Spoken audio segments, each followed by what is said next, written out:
د حدیبیې د صلح نه پس مسلمانانو خپله ټوله توجه د یهودو طرف ته کړله، ځکه یهودیان په هر وخت کې د مسلمانانو خلاف څه ناڅه سازش خامخا کوي. د خندق جنگ هم همدغه یهودیانو شروع کړی و.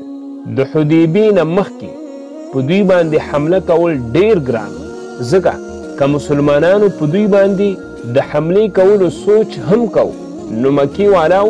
په مسلمانانو باندې حمله کولی شي. د حدیبیې د تړون نه پس تر 10 کاله پورې د قریشو سره هیڅ قسمه جنگ نه کېده، نو د یهودو څخه د خلاصون دا یو بهترین فرصت و او د یهودو مرکز خیبر و، او خیبر دا په 2 حصو باندې تقسیم و.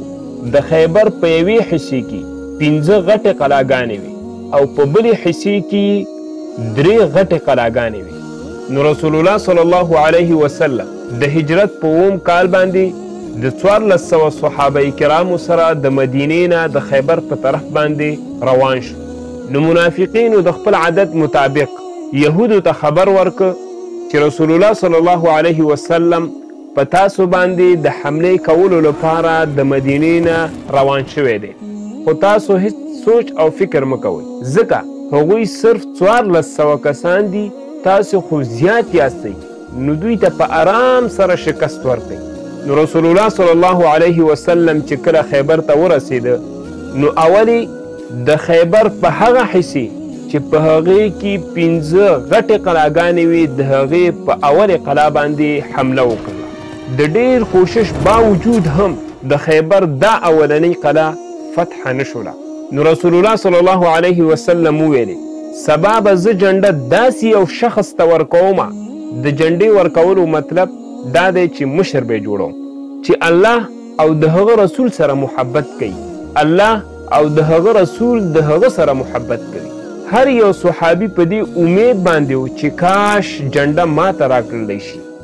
یوه ورځ حضرت عمر رضی الله عنه ویلې ما په زندګۍ کې کله هم د مشرۍ خواهش نه دی کړی علاوه د خیبر د دغې ورځې نه. رسول الله صلی الله علیه وسلم ټول د غټ عمر صحابه کرام پرېښودل، جنډه یې صرف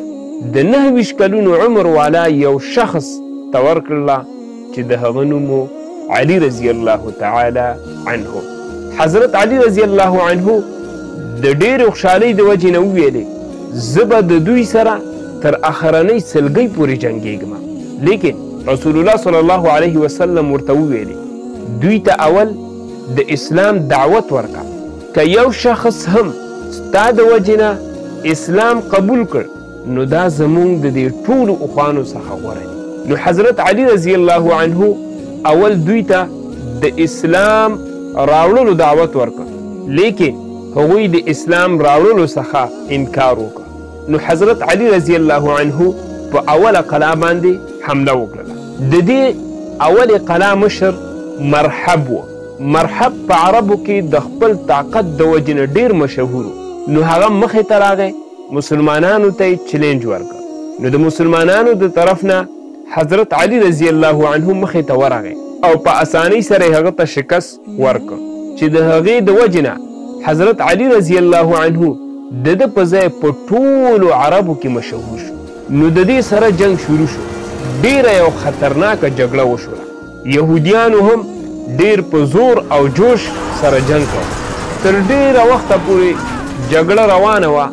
خو آخر هم یهودیانو دا اولنۍ قلا پرېښودله، دوهمې قلا طرف ته وتښتېدل. په دې طریقې باندې د خیبر اوله قلا فتح شوله. بیا صحابه کرامو په دوهمې قلا باندې حمله وکړله. تر 3 ورځو پورې مسلمانانو دغه دوهمه قلا هم فتح نه شوه کړلی. یهودیانو بیا هم ډېره سخته جګړه وکړله، خو آخر هم یهودیانو دا دوهمه قلا هم پرېښودله، د 3مې قلا طرف ته وتښتېدل. 3مه قلا هم تر ډېرو ورځو پورې فتح نه شوله او مسلمانان حیران شول چې مونږ خو د دوی ټولې لارې د خوراک او څښاک بندي کړي دي، بیا هم دوی بیرون ته د جنګ لپاره نه راوځي. یوه ورځ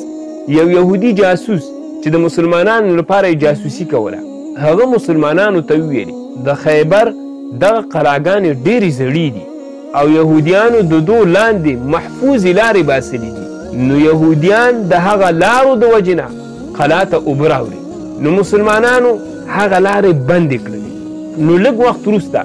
یهودیان د قلا څخه بهر راووتل او مسلمانانو سره یې جګړه شروع کړله نو څوک چې هم د صحابه کرامو سره مخ په مخ جنګیږي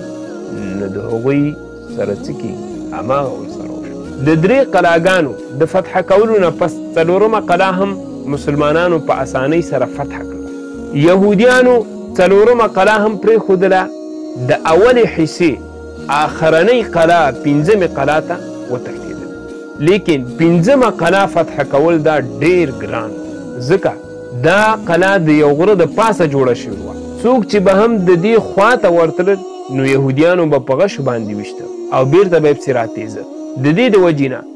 یهودیانو خپلې ښځې او ماشومان په همدغه قلا کې خوندي کړي وو خو مسلمانانو د دې قلا د فتح کولو لپاره ډېر کوشش وکړ لیکن بیا هم دا قلا فتح